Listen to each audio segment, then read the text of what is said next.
Annie Rogers, and on behalf of the Attitude team, I'd like to welcome you all to today's ADHD Experts broadcast. We are extremely pleased to welcome Dr. Kathleen Nadeau for today's webinar on ADHD in older adults, which is a truly fascinating and critically important topic.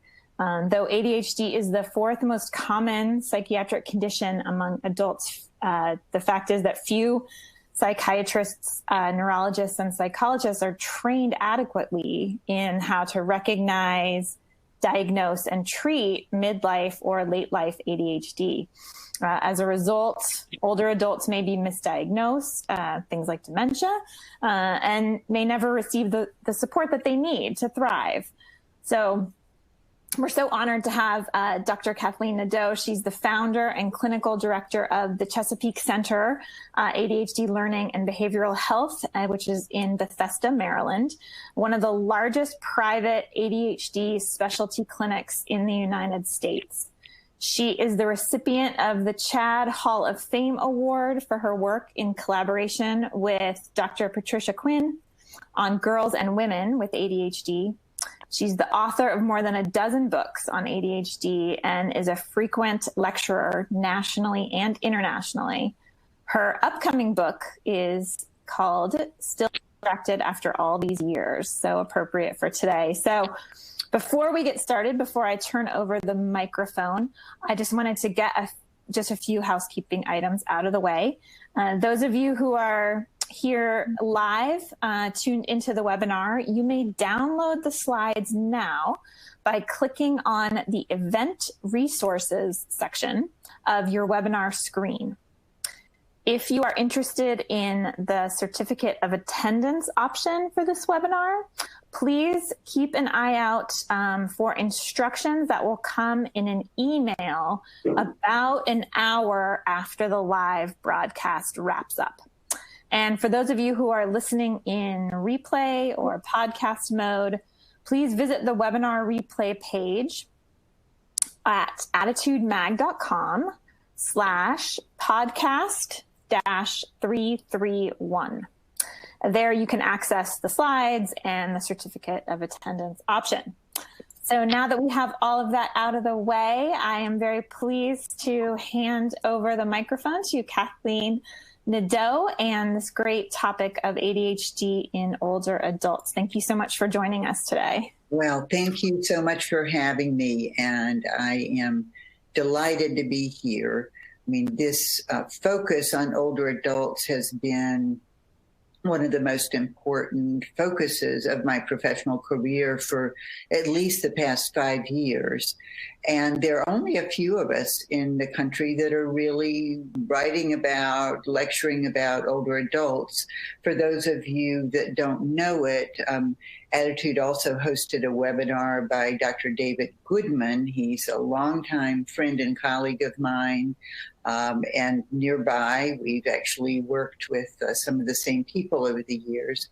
And he's given an excellent talk on treating older adults with ADHD. So there are not very many of us. And my goal, and that's why I'm so delighted to be here today, is to really raise awareness of this issue so that there's more writing, more research. I've been working on a book for the past 3 years now. I interviewed more than 150 adults that were age 60 and over. And although this is not any kind of a formal research project, I did want to formalize it to a certain extent. So everyone that I interviewed had previously been diagnosed with ADHD by a mental health professional. I wanted to make sure that I really was talking to people who have ADHD, not those who just think they have ADHD. And my goal, as always, I mean, throughout my long career, I have really tried to look at who's getting ignored, who's getting overlooked, and what can we do about it. And so in my introduction, there was a mention that I worked with Dr. Patricia Quinn, and she and I did research for a long time, did a lot of writing about girls and women with ADHD because they were the hugely overlooked population. And now here we are. And I am among the oldest of the baby boomers, but baby boomers are turning over at the rate of 10,000 a day here in the US, maybe a little more than that, into retirement years. And yet there's nothing that's been published. There's no book that's been written to help older adults with ADHD. And that is my mission. That's what my book is about. And that's what this talk is about, is understanding what's going on and what can we do about it and how can we get help for ourselves if you're an older adult, or for family members that you may be concerned about. So the name of my book is Still Distracted After All These Years, and I like that title a lot better than Older Adults with ADHD, which sounds awfully dreary. So here's how I went about my project. Everybody that I interviewed was a volunteer. And for that reason, I certainly am aware that I don't have a random sampling of older adults with ADHD. In fact, because people volunteered, I largely interviewed people probably a lot like you in the audience today. And that is, I interviewed older adults that were aware of ADHD, that saw my ads in Attitude Magazine, in other places, and responded. So really what my book is going to be outlining is what happens to fairly high-functioning adults with ADHD as they get older, and certainly can't be applied across the board, but it certainly is a good start, and I hope there'll be a lot more research in many different segments of the adult population.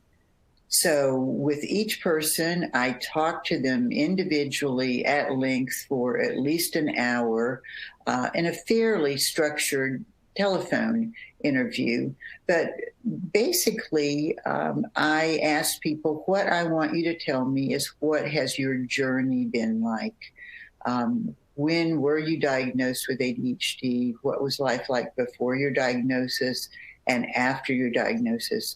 And what is it like for you now? And so people gave me very wonderful personal stories, personal accounts of their experience. And there was an enormous range of experiences, as you might expect. So there's been a controversy, which I think is largely a tempest in a teapot, and that is the whole issue of, is there something called late onset, adult onset of ADHD? There certainly are lots of adults and even older adults. I mean, I believe that the latest age at diagnosis among the people I interviewed was 78. So there certainly are more and more older adults getting diagnosed, but that doesn't mean that's the onset of their ADHD. In fact, far from it. And, you know, as I say here on my slide, the general consensus is that it's not adult onset, but it's delayed diagnosis. And that was true for girls and women, that there have been girls and women with ADHD forever, but they weren't getting diagnosed. They weren't being recognized. And when people in their 60s, 70s, and beyond were children, we knew very, very little about this condition we call ADHD. We mostly thought it was hyperactivity at that point, and we mostly thought it was boys, and we mostly thought it was a childhood disorder. So we knew so little about it. So it's not surprising that all these adults are coming to get a diagnosis as a middle-aged or older adult. And I talked to them about, you know, what stopped them from getting diagnosed earlier. And lots of them said, I just thought this was me. I thought this was my personality. I didn't think that this was a disorder that could be treated and changed. And of course, as I've already talked about, there was so much less awareness of this going on. I'm in my 70s. I had a brother, no longer alive, who was 3 years younger, and he certainly had ADHD, but during the years he was growing up, we just knew he was very active and rambunctious and didn't like to sit down and do schoolwork, but he certainly didn't get a diagnosis and he didn't get help. And who gets overlooked depends on a lot of circumstances. As I've said earlier, females certainly have been historically overlooked, although much less so now. But there are a lot of other reasons why somebody might not be diagnosed. One of which, of course, is high IQ. In fact, to my great frustration, a lot of high IQ people that I've worked with have been told flat out by less educated mental health professionals, I can tell you right now, you don't have ADHD because you have a college degree, because you have a law degree, because you run your own company, as if any sign of success means you can't possibly have ADHD. And of course, we know that's not true at all. So above average IQ allows us to compensate. Tom Brown, who was at Yale, did a lot of research on gifted college students with ADHD because that's who gets into Yale, and certainly found many with ADHD among them. But I really like one of his sayings about why does ADHD emerge later. And basically, Tom is saying that your ADHD emerges when the demands of the situation you find yourself in exceed your ability to cope with them. And so that means for some super bright people with all sorts of good verbal intelligence may go most of the way through graduate school before ADHD gets in their way. And for them, often it's the dissertation. I've had a belief for a long, long time that if you got a group of people together, none of whom were able to complete their dissertation, you would have a group of very smart, very ADHD adults. And of course, as we all know, there's the likelihood of misdiagnosis because ADHD rarely occurs by itself. Anxiety, depression, bipolar disorders, substance use disorders, eating disorders, learning disabilities.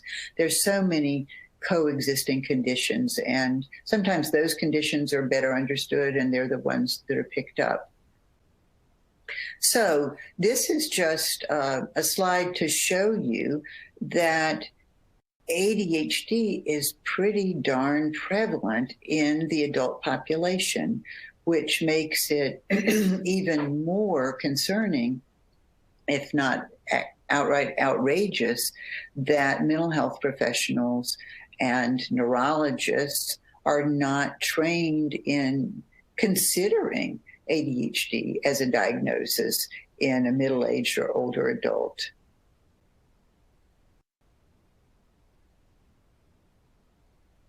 So this is something that Dr. David Goodman talked about in his talk. He is a psychiatrist, and he talked very frankly about the amount of training that adult psychiatrists receive about adult ADHD is little to none. It might be a few hours of training out of years of specialization. And I've got the reference here for any of you that are interested in listening to Dr. Goodman's talk.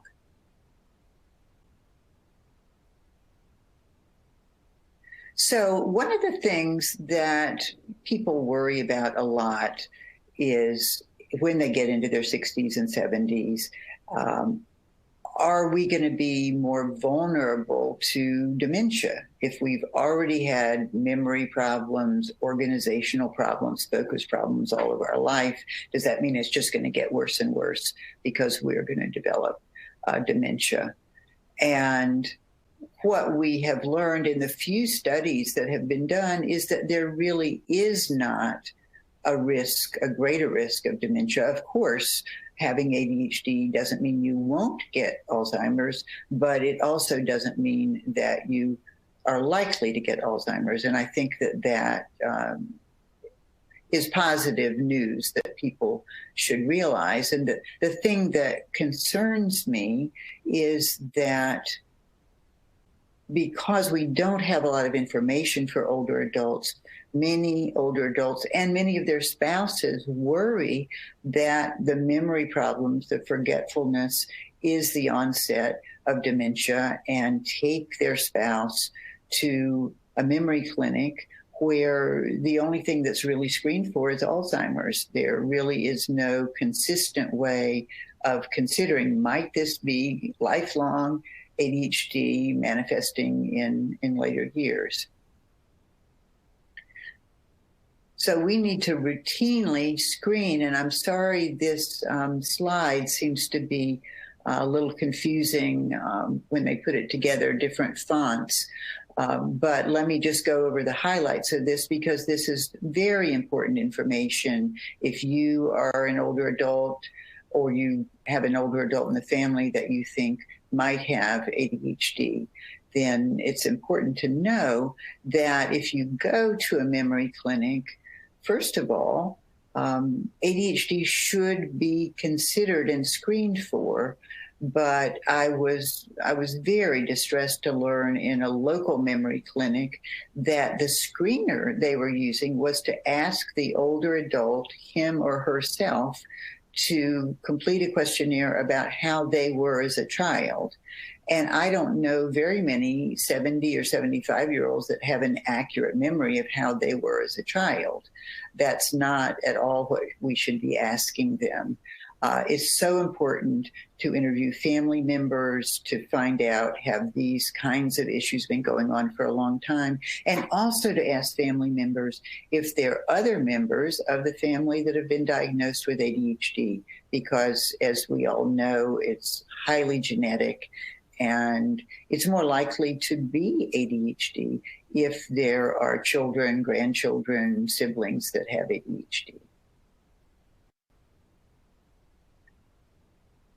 So it's important to understand that mild cognitive impairment is different than what ADHD looks like in older adults. And mild cognitive impairment is a precursor for dementia very typically, and is something to worry about. But the thing that's so important to realize is that it's mild cognitive impairment if it's a real significant change in cognition over a short period of time, over the past year or two, rather than, yes, I've always been forgetful, absent-minded, a bit disorganized. So ADHD has always been there. And Swiss cheese memory is a term I picked up from someone else, but basically it's unpredictable memory. I can remember it easily now, but maybe not tomorrow, and then the following day I'll be able to remember it again. Whereas cognitive decline is more often typified by very poor memory for recent events. That's not particularly true for ADHD. Of course, distractibility, misplacing things, not finishing projects, disorganization, and emotional regulation issues. And those continue. I mean, we know all about those in kids, but they continue throughout our adult years and into our later years. And a lot of the adults I talk to would say, I am impatient, I am irritable, I have difficulty controlling that impatience when I'm around other people. So one of the questions that I asked all of the adults that I interviewed is, what are the top 5 challenges related to ADHD that you experience? I was very interested in this because I'm interested in helping to develop a questionnaire, a screening questionnaire that is customized to capture the issues that are experienced by older adults. So let's take a look at what they told me. The number 1 challenge reported was not getting things done. And you might be surprised by this. You might be surprised because a lot of people think, well, what are you trying to get done if you're retired? Well, retirees try to get lots and lots of things done. I mean, they may have chores around the house. They may be having hobbies. They may volunteer for organizations that need them to produce information, write material. They have to keep up with their paperwork, with their complicated, increasingly complicated medical care. There's a lot of work to be done as we get older, which may surprise younger people, but it's true. And the number 2 challenge, which surprised me, was my emotions are not under control. I talked about it a minute ago, but emotional meltdowns, reactivity. I'm finding with women, they're reporting a lot more anxiety, low self-esteem, depression. With men, they're reporting more irritability, anger, impatience, sadness and regret reported by men and women. I actually have a neuropsych postdoc doing research on these top 5, and I'll be publishing our results later. Is there a difference between men and women, and exactly how did these all come out? So poor time management, and that's not surprising because with ADHD, you have trouble managing your time most of your life, but all of the mile markers, as I call them, aren't there once you're retired. There's no particular bedtime or getting up time or schedule to do. And people tell me I have no idea where the time goes. Feels to me like I've been busy all day, but I can't really tell you what I've accomplished. I get lost in things and lose track of time. I'm still always running late. And a number of women reported that this had caused a lot of social problems for them, that their running late is misinterpreted as I must not be very important to you, and losing friends over it. This is another thing that surprised me, the remnants of what I call remnants of hyperactivity, still feeling driven and restless. A lot of them saying my brain is still spinning, random thoughts going on all the time. I talk too much.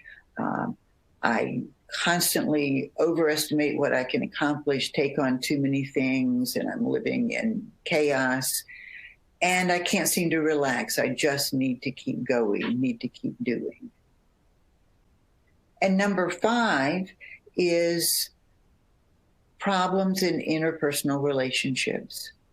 And interpersonal relationships are very important to keep up in our retirement years. We lose so many of the natural connections that we have during early and middle adulthood. I mean, we're not raising children. We're not meeting parents of our children on the soccer field, at various clubs and activities. We are not having the social life of work. And even though we may have had what we felt were pretty close relationships with people we worked with, it's a very common story that those relationships don't continue once we've retired. So it's so important to have good social skills and to be able to build a different kind of a social life in retirement.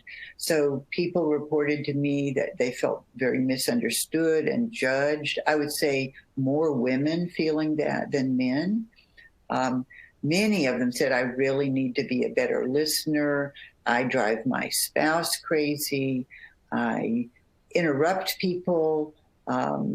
Sometimes I use the wrong tone of voice, or I'm talking too much. Several people said, I have to interrupt. I can't even remember what I wanted to say if I wait for the other person to finish. I don't feel like I fit into social groups, and I'm missing social cues all the time. And for many, their spouse is telling them that I could tell people were tired of hearing your story, but you just kept on talking, missing those social cues. So this is a very, very important topic that I'm not going to spend much time on, but super important in looking at what's going on with adults with ADHD. And that is Russell Barkley's research. And I know he has given talks about his research himself, but I wanted to put it in the context of my studies. And he found that for adults with combined type ADHD, meaning the hyperactivity and impulsivity is still there to some extent, that their life expectancy is reduced by almost 13 years. That's an incredible lifespan reduction. So if the average lifespan in the United States is 78 years, that means that people with ADHD are only living into their early 60s on average. And even if you don't have combined type, even if you have inattentive type ADHD, you're still having a lifespan reduced by more than 8 years, which tells us that very few people with ADHD live into their 70s. And one of the reasons this is so important is the little bit of population research that has been done suggests that the incidence of ADHD in older adults is only about half of that found in the general adult population. And so there was all sorts of speculation about, well, ADHD must get better in older years. Russ Barkley research is telling us it's not that their ADHD got better, it's that half of them are no longer alive by the time that they reach age 65 and beyond. So it's not getting better, it's just that there are many fewer people with ADHD alive in later years. And what is this caused by? It's caused by a lot of things. Barkley calls it low conscientiousness, inability to delay gratification. And so what does that mean, and why would that make you live less long? He's talking about conscientiousness in terms of healthy daily habits. And so people with ADHD are more likely to smoke cigarettes. They're more likely to consume unhealthy levels of alcohol. They're more likely to have obesity due to lack of exercise, because exercise requires planning and self-discipline as we get older, because of poor nutrition, because people with ADHD often, when you think about immediate gratification, well, food is immediate gratification, and especially food cooked by someone else. I can't tell you how many women say, I hate to plan meals, I hate to cook. And as we all know, carry-out food and fast food is very caloric and not terribly good for us. There are driving accidents and other accidents. Those tend to occur earlier in life. Lots of psychiatric comorbidities, and just chronic stress, which takes a hold on anyone that's experienced in it, and really has a negative impact on our overall health. So who does live into old age? Well, certainly inattentive type ADHD is more likely. Higher intelligence, as we talked about, better executive functioning, and that just means those that are better at daily life management in many ways. Those with more education are more likely to live into old age, and those with supportive long-term relationships. And all these make sense. If you're smart, if you're informed, if you know more about how to take good care of yourself, if you're not impulsive and therefore not accident prone, and if you have emotional support, of course, you're much more likely to live into old age. So what do we do? How do we treat older adults with ADHD? Well, what I tell people at every age, and at the Chesapeake Clinic, we treat people of all ages with ADHD. And I tell people that my job is to help you figure out how to get your brain to function optimally at any age. And yes, stimulant medication can improve the functioning of your brain, but it's insufficient, and for some people, it doesn't work that well. For many people, it does work well, but it doesn't make your ADHD go away. So there are a lot of other things we need to do to treat you and for you to really be able to function optimally. And one of the first things that we talk about are brain-friendly daily habits that improve health and also improve your cognition. And what do I mean by brain-friendly daily habits? We talk about sleep. There is relatively recent research that's come out that we now better understand the function of sleep, and that during certain phases of deep sleep, our brain is literally being cleansed of toxins that can become the beginning of Alzheimer's, for example, if we don't get adequate sleep. And so many people with ADHD, unfortunately, have very poor sleep habits, stay up way too late, have interrupted sleep, are napping during the day, and not taking good care of themselves in terms of sleep. Nutrition is hugely important. And by that, I mean, I always counsel people to eat a low glycemic diet, limiting starch and sugar, have protein at every meal, because that makes you have a much more level supply of glucose, which is what our brains run on. That's our brain's fuel. Stress management is hugely important. Exercise is hugely important.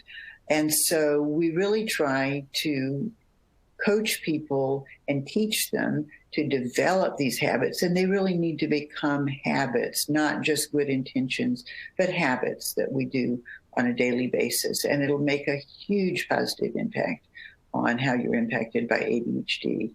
Executive function coaching is very important part of the treatment. And sometimes at Chesapeake, you will be working with a therapist who's also in many ways functioning as a coach. Problem solving, habit development, time management, money management, space management. Lots of research shows that if we live in a cluttered, chaotic space, we're going to be much less cognitively functional. And also, this is a huge problem, as I talked about a little bit earlier, but reducing social isolation. It's so important to remain connected as older adults. Our mood is better, our focus is better, we feel better.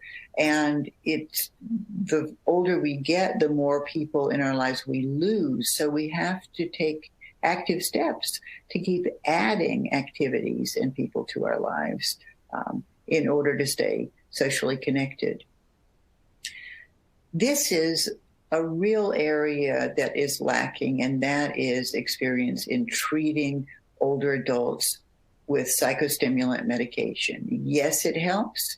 It helps exactly the same way it helps people at any age. Many psychiatrists, having no experience in it, are reluctant to prescribe stimulants. They're worried about the interaction between other medications, because older adults are more likely to be taking several medications. They're worried about the impact on the heart. But I'm here to tell you that among the people that I interviewed, the great majority of them are on medication, really benefiting from stimulant medication, and we need to get the message out and the training out to more psychiatrists who are willing to prescribe it. And in ways, it's quite ironic, because in geriatric medicine, it's not uncommon at all to prescribe stimulants to very old and enfeebled persons, because it wakes up their brain, it gives them more energy, it arouses them, and yet the standard psychiatrist is reluctant to prescribe stimulants to a healthy 65-year-old. We really need to do something about that. This is something I want to do more research on, but we need structure and we need social interaction as older adults with ADHD. And so one of the things that I would love to do research on is doing surveys in large older adult communities to see if there might be a higher incidence of ADHD in those communities. Those communities are designed ideally for someone with ADHD. There are all kinds of activities. You don't have to organize them. All you have to do is show up. There's a built-in social life. There's lots of structure that doesn't exist if you stay in your home in the suburbs and become more and more isolated. Working in retirement can actually be a boon for the same reason. It provides structure. It provides social contact, a place to go, a time to go, an activity to do when you get there. Of course, it gives you supplemental income. But I've worked with a number of older adults that lamented that for financial reasons they needed to work, only to later come back and say, really, it's the best thing that's happened to me, and I really enjoy my job and being around people for part of each day. So ADHD presents itself in many different ways. You can't paint them all with the same brush. And this is one thing that I found to my delight, that many of the people that I interviewed were in long-term, very positive, supportive relationships. And most of the research, most of what you read about ADHD is a very high divorce rate. So this was very surprising to me. And not all of them, but many of these long supportive marriages were second marriages, that they got married young, they got married somewhat impulsively, the marriage didn't last long, but their second marriage was a good one to a well-chosen partner. And I talked to many people that had been married for 30 or even 40 years. That's not to say that everyone is doing well, though. I mean, I interviewed quite a number of people that felt quite lonely and struggling and didn't know what to do with themselves. Said, this isn't what I envisioned in my retirement years. Many of them don't have strong family connections, or their family members live far away and they see them rarely. But there certainly are people that are struggling and feeling a lot of regret. If only I'd been diagnosed 40 years earlier, I think I would have had a very different life. On the other hand, I found people that say, this is great. I was counting the minutes until I could retire, and now I'm doing the things that I love. There's a little bit of research, and there needs to be a lot more on the connection between creativity and ADHD. I run a support group for older adults with ADHD, and over half of the people in that group have very significant artistic talent, and I don't think that's an accident. So for some, retirement is great. I can finally do it. Never happier after all these years. I interviewed some people, all of whom happen to be women, I don't know if that's a trend, that said, this is really one of the best times in my life. I don't have the pressure of work anymore. I've finished raising my children. I am integrated into my community. I'm very involved in volunteer work that is meaningful for me, and these are good times. So let me close before I answer questions by saying what I would advise to clinicians that are thinking of diagnosing or treating adults with ADHD. In terms of the diagnosis, it is so important to look at the whole extended family. It's much more likely to be ADHD. You can have much more confidence in your diagnosis if you see that there are younger family members already diagnosed. Very important to get information from adult children, spouses as well, if there is a spouse that's been around for a long time. Have them complete adult ADHD questionnaires describing their parent or their spouse. And to keep in mind that ADHD is long-term, so you really need to look at factors that would be evident in earlier years. Were they really smart but ended up going to 4 different colleges? Or maybe they went to college but never graduated. Maybe they have a history of jumping from job to job throughout their adult life. So don't just look in a very myopic way at what's going on right now in the older adult's life, but get the lifespan picture and get the family picture. You'll be a lot more confident in your diagnosis. And in terms of treatment, we've talked a lot about it already, but certainly consider psychostimulants. And it may be hard for you to find someone that feels comfortable prescribing it. Interestingly, in Dr. Goodman's seminar, he was surprised to find that most of the adults attending had not had difficulty getting psychostimulants prescribed, which is very good news. I'm not sure that's true for people all over the country. Very important, if you're going to look at the anxiety and depression, which are commonly there, don't overlook the ADHD as you do it. Bring in a coach that can help build those brain healthy daily habits and just life management skills that are so critical.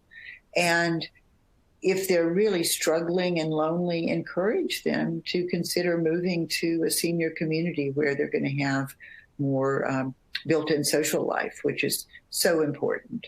So with that, I thank you, and I'm ready to take your questions and looking forward to them. Thank you so much for that presentation, Dr. Nadeau. It gave us so much to think about, and I will say we have received 224 questions. There's an astounding... We will not get through all the questions. I do apologize. I'm working hard to make sure that as many questions get asked and answered as humanly possible. But the really heartbreaking thing that I'm seeing in these questions is this theme of people not being taken seriously. They are seeking help, and they are hearing that, as you said, they can't possibly have ADHD because they have, X, Y, and Z.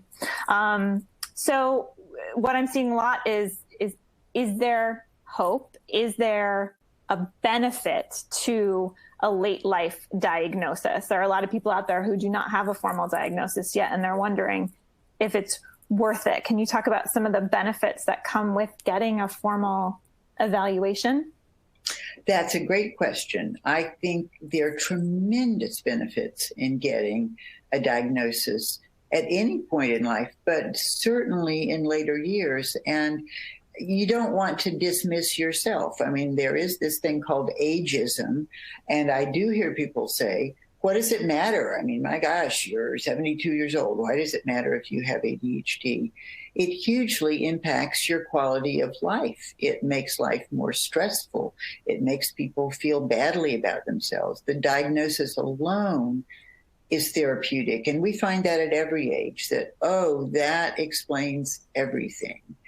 And we also can tell them how to restructure their life. I mean, I am a huge proponent of teaching people how to create an ADD-friendly environment at every age. And I touched on it. In this short lecture, there's not a lot of time to talk about it at length, but I think that some senior living facilities are ADD-friendly environments in that meals are provided, activities are provided, a social life is provided, which is hard to do when you're living in isolation. Right. Yes, especially now. And we're seeing that as well in the comments. A number of people saying that, social isolation has really aggravated their symptoms and maybe even made them more aware of the fact that they do need to seek a diagnosis. So I would say the second most common, one of the other most common questions we're seeing here is just how to go about finding a doctor who specifically understands how to interpret the DSM for adults. It's not easy. what I'm finding is that many people who started off specializing in treating children end up treating adults because the children's parents have it, and then become more comfortable treating older adults. So in the town where I live, the person that probably treats the most older adults with ADHD was a pediatrician who's treated ADHD all of his life. You have to do networking. Often I'll tell people, if you don't live in a metropolitan area where there's a good, strong ADHD specialty clinic, that it might be worth your time to get a formal assessment in such a place and then bring that formal assessment back to your primary care physician. I find that primary care physicians are a lot more comfortable prescribing stimulants if they have some guidance. And so we will actually send a letter that we've done this and this. We diagnose ADHD in adulthood. And this is the course of treatment that we recommend, and we're happy to answer any of your questions. And then that goes into their chart with their primary care physician, and often they'll be willing to prescribe it under those circumstances. They don't feel qualified to make the diagnosis, but with guidance, they're willing to offer treatment. So go to a specialist and bring that specialist diagnosis and recommendations back to care providers in your community. And I should mention, we didn't go in too much to the DSM. There is a great piece from Dr. Barker on the Attitude website that I'll post as well, about how the DSM was written to diagnose children and how it doesn't really reflect the experiences of adults. You mentioned a lot of the most common manifestations of ADHD in adults. Some of them are not at all represented in the DSM. So it is important to find a clinician who recognizes that and kind of pivots accordingly, I guess. It's very important. And I think that anyone who is truly expert in diagnosing ADHD does not limit themselves to the DSM in any way. There's so much controversy about it, and it's important. I've had people, and one of the reasons I'm writing this book is it will give people a book to take to their physician. Can you please read this? Because this talks all about me, and this is why I need treatment. That we're in a position of having to educate our care providers at this point, and I hope it's not true for too long. Yes. This is more of a curiosity. I did hear from several people here who said that their doctors asked to speak to people from their childhood to trace back whether the behavior, their behaviors had begun in childhood. But is that really realistic to ask? I mean, I've never heard that before. Well, that sounds awfully silly. Certainly, if you are in your 70s and have siblings that can say, oh my gosh, he was such a hyperactive kid, and this, that can be helpful. I think it is important to talk to family members who have known the older adult for many years. It's ridiculous to look for childhood symptoms for several reasons. One is whose memory is accurate 60 years later, but the other is that we are learning, and we keep raising the age at which you must have had symptoms before it can be ADHD. And I think we're going to continue to raise that age, that it sometimes doesn't manifest itself in the same way. If you're a girl, if you're very smart, if you have a very structured, supportive family, you're not going to ever present the classic out of control ADHD picture that people are mistakenly looking for. Right. And that kind of leads into another common question here that we've had, which is the interaction between ADHD symptoms and menopause. And how can menopause impact your symptoms, aggravate them, estrogen levels? I know it's a big topic, but maybe just a a short overview here would be helpful for a lot of people. It's an important topic, and it's a topic that I'm going to be a little bit sexist here because I find that it is more female psychiatrists, female physicians, female psychologists that are very aware of this link, whereas I actually formed a panel at a conference on women with ADHD, and male physicians on that panel said they'd absolutely seen no connection between menopause and ADHD. And I quietly asked myself, have you looked for any connection between menopause and ADHD? What we know is that the brain is a target organ for estrogen. We've known that forever. And what that means is that when estrogen levels fluctuate, our dopamine receptors and our serotonin receptors, which means attention, self-management, anxiety, mood disorder, are less sensitive. So of course those things fluctuate, and we've known about that forever. I mean, that's really what premenstrual symptoms in many ways are all about. And we also know that estrogen levels start declining on average at about age 40, and menopause on average occurs about age 50. And it's not the absolute level of estrogen, but the fact that it is declining during those years that can greatly exacerbate ADHD symptoms. So it's hugely impacted by lower estrogen levels. And, you know, the opposite is true as well. Years ago, Patricia Quinn and I were contacted by a mother of a very ADHD daughter, teenager, had gotten herself accidentally pregnant. And the mother wrote to us that my daughter's ADHD symptoms nearly disappeared during the pregnancy. Of course, your estrogen levels are very high then, and came roaring back after she had the baby. So there's all kinds of evidence that there's a huge estrogen ADHD symptom connection, and we need more people writing about it and doing research.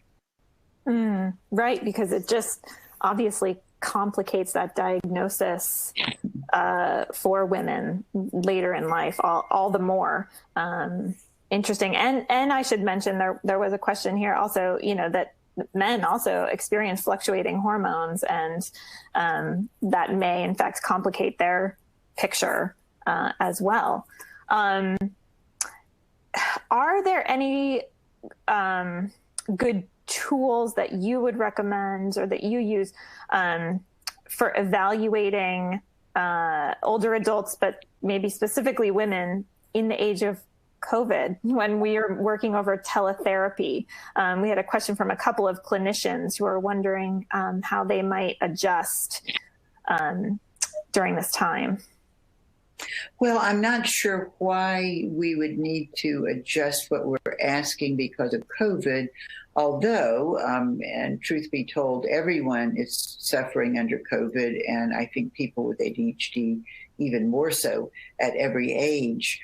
But I think that what clinicians need to be aware of is don't rely on absolute levels. I'm a big believer in questionnaires because it's basically a structured interview so that you're sure that you've gotten information about a lot of different factors. But I'm not a great believer in a cutoff score. In fact, talking to the clinicians, I think that what we are in the very slow process of doing is changing our concept of ADHD from a categorical disorder, you have it or you don't. I mean, that's always been absurd in my mind, that if you have 5 symptoms, you don't have it, and if you have 6 symptoms, you do. I mean, that's ridiculous. It's like telling somebody, you're not quite depressed enough, come back next week if you're a little more depressed, and I'll give you the diagnosis.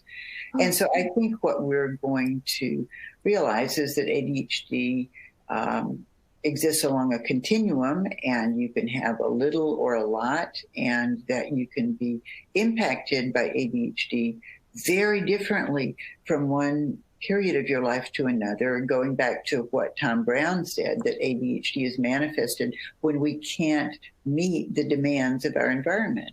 And the demands of our environment might be triplets. The demands of our environment might be our dissertation, might be a dreadful boss, might be understaffing at work, that our ADHD symptoms go up as our environment is less and less ADD friendly. So it's so important to view this flexibly and intuitively and clinically, rather than going down a checklist and saying, yes, you have it, or no, you don't. Right. So key. Yes. If your clinician gives you a checklist, that's a red flag. Yeah. Well, no, I'm not saying that. I mean, all by itself. Question all the time, but right. A very in-depth, detailed clinical interview is the best way to diagnose ADHD. Yes. I want to make sure we leave time here at the end for what is probably the most common suite of questions, and that is about medication. A lot of concern about particularly people with cardiovascular disease and whether stimulants are safe for a whole population of people here feel that because of other conditions, they are not able to safely take stimulants. And for some people, that is true. And I think it's really important. Our psychiatrists always refer to primary care or cardiologists to really get approval for prescribing stimulants. We, of course, start prescribing at very low doses. And if people have issues with pulse rate or blood pressure or anything else, we certainly are very tuned into that and don't continue with stimulant medication.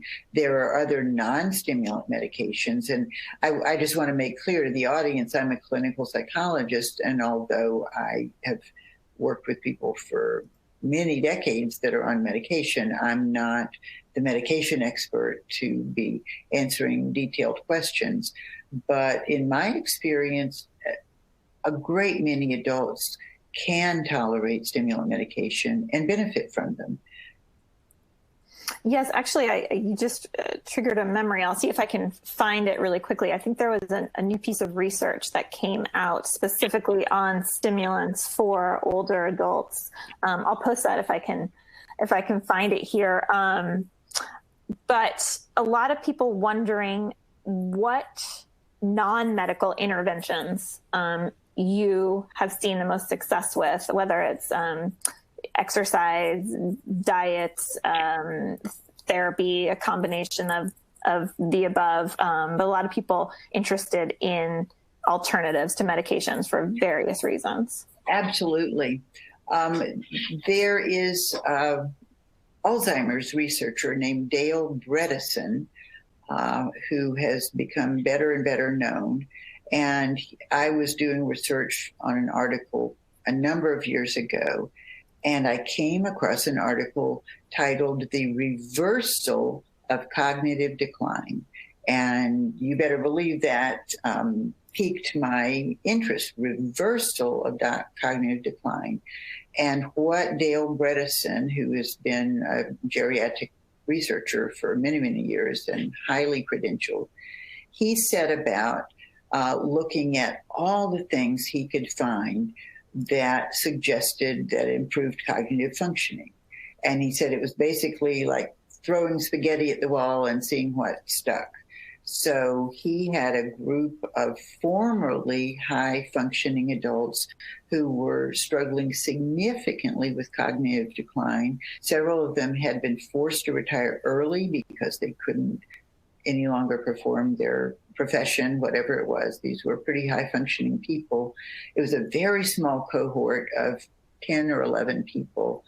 And of his cohort, all of them had significant improvement in their cognitive ability over the course of a year or two. Only one did not, and it turns out she had already fairly advanced Alzheimer's. And what he had them do was regulate just what I'm talking about, brain healthy daily habits, sleep regulation, being sure to get enough sleep, aerobic exercise, hugely important for improving cognition, a low glycemic diet, getting off, a lot of alcohol, sugar, starch, whatever, eating lots of fruits, vegetables, and protein.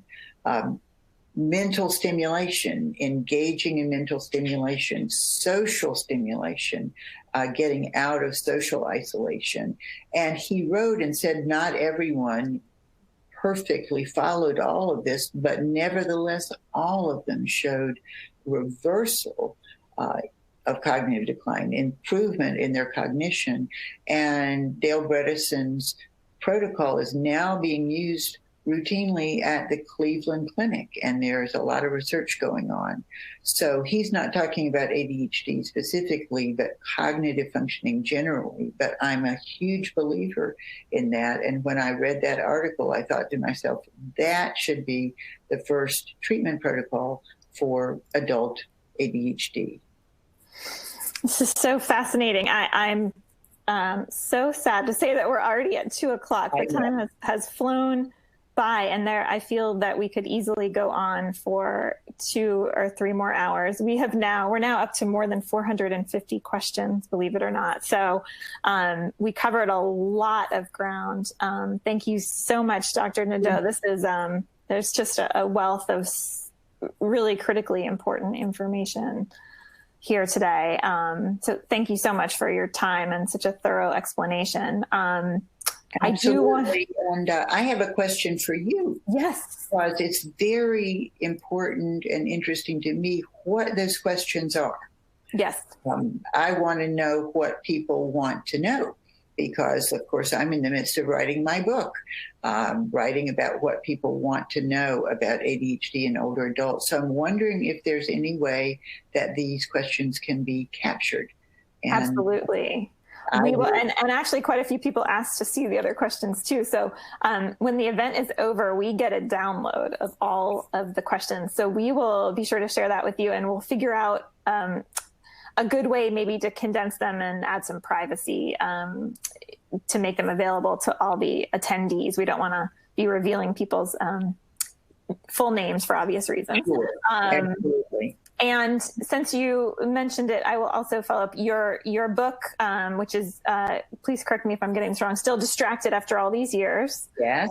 It is a work in progress. Yes, some people were curiously searching Amazon, so it's not yet available. It's a work in progress. I'm actively working on it now. I've got grad students helping me crunch the numbers. I'm doing the writing, and I really hope that it's ready for publication in 6 months or so.